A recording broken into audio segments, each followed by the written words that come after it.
लेकिन चल दिए संयोजक बनकर। ये कभी चंदे का हिसाब देते हैं? अजी, इन्होंने तो इन कर्मों से अपनी हैसियत बनाई है। मैंने उनको टोका भी।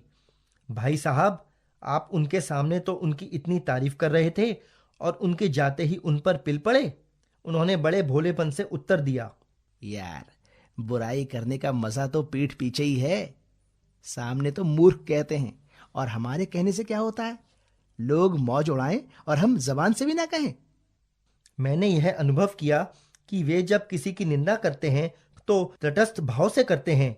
आवश्यक नहीं कि जिसकी वे बुराई कर रहे हैं उससे वे नाराज हों। उनकी तो बुराई करने की आदत पड़ गई है। वे बुराई के लिए बुराई करते हैं। किसी का दिल दुखाना उनका उद्देश्य नहीं। कई बार वे अपनी इस आदत के कारण परेशानी में भी पड़ चुके हैं। अपने पड़ोस में रहने वाली एक प्रौढ़ बुआ जी के बारे में उन्होंने ऐसे ही कुछ कह दिया। वे घर पर चढ़ आईं और लगीन को धमकाने। काफी आदमी भी जुट गए। जिनसे उन्होंने बुआ जी की बुराई की थी वह भी साक्षी के रूप में उपस्थित था। भाईजान रंगे हाथों पकड़े गए थे। बचते तो बचते कैसे? बड़ी मुश्किल में लोगों ने माफी मंगवाकर उनका पिंड छुड़वाया। कुछ दिनों तक सावधानी बरती, फिर वही रफ्तार। एक दिन ऐसा हुआ कि वे सार्वजनिक रूप से अपनी सास की निंदा कर रहे थे। वे इनसे कितनी बेगार कराती हैं, उनका कैसा चिड़चिड़ा स्वभाव है, कैसी लोभिन है, आदि आदि। किसी ने सही कहा है कि दीवारों के भी कान होते हैं। बैठक में सभी प्रकार के लोग जमते हैं। किसी ने उनकी श्रीमती से सारी बातें कह दी। सुबह सुबह मेरे घर आए और परेशानी की हालत में बोले, भाई, क्या बताऊं, बड़ी बुरी लत लग गई है। मैंने मजाक मजाक में अपनी सास जी के बारे में कुछ कह दिया था। किसी भिड़ाने वाले ने और नमक मिर्च लगाकर श्रीमती जी से कह दिया है।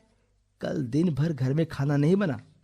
शाम को तो उन्होंने सब सामान भी पैक कर लिया है और मायके जाने की तैयारी कर रही हैं। भाई, तुम ही चलो, कुछ हो सके तो इस मामले को समाप्त करवाओ। मैंने कहा, यार आज पहली बार थोड़े ही है, क्यों नहीं अपनी जबान पर काबू रखते हैं? मन बहलाने के और भी अनेक साधन हैं। क्या दूसरों की निंदा करने के अतिरिक्त आपका मनोरंजन और किसी साधन से नहीं हो सकता? भाई, मर्द का कोई मामला होता तो मैं चला चलता। मियाँ बीवी के झगड़े में पड़ूं, इतने बाल मेरे सिर पर नहीं हैं। बहुत मिन्नत करने पर मैं उनके साथ चला गया। श्रीमती जी के चेहरे पर ऐसी लाली थी जैसी कि जेठ के मास में दोपहर में सूर्य की होती है। मैंने कहा, भाभी जी नमस्ते। उन्होंने बहुत ही औपचारिक रूप से नमस्ते कहा। मेरी हिम्मत नहीं पड़ रही थी। समझ में नहीं आता था कि बातचीत किस ढंग से शुरू की जाए। खैर साहब, किसी प्रकार मैंने साहस करके बातचीत प्रारंभ की। वे तो भरी हुई बैठी थीं, उबल पड़ी। आखिर बूढ़े होने को आए। अब तक तो बाहर वालों की निंदा ही किया करते थे, अब घर वालों का भी नंबर आ गया। क्यों कोई अपने माँ बाप की बुराई सुनेगा, और वो भी बिना किसी कारण के?